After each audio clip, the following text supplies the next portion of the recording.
A Bronx family is seeking justice after the death of its beloved patriarch. The NYPD says 59-year-old Roberto Velez was struck by a vehicle on Thanksgiving morning. Welcome back. I'm Alice Gaynor. And I'm Dick Brennan. We can tell you that family members believe several people are hiding something and they want answers. That's right. CBS 2's Tony Aiello reports.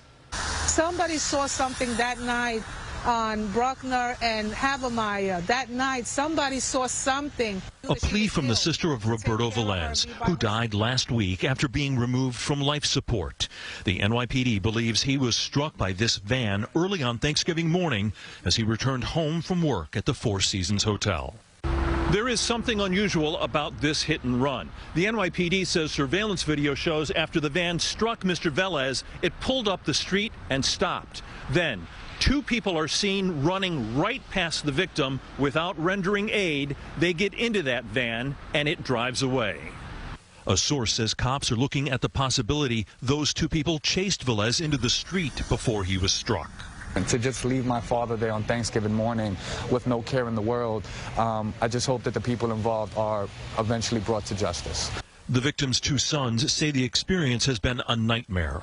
When Velez didn't come home on November 26th, Cesar Velez traced his dad's phone to Jacoby Medical Center. That's how they learned he was injured.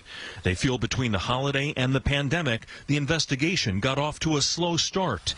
The brothers say they went to the scene trying to get answers. Me and my older brother did the footwork, knocking on doors, getting whatever information we can squeeze out of people just to make some sense of this. The family believes the NYPD now is focused on bringing those responsible to justice.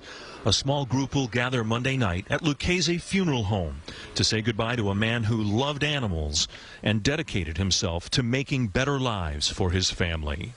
Tony Aiello, CBS 2 News. Well, a source tells us the NYPD has worked extensively to gather surveillance video trying to recreate the final minutes of the victim's life.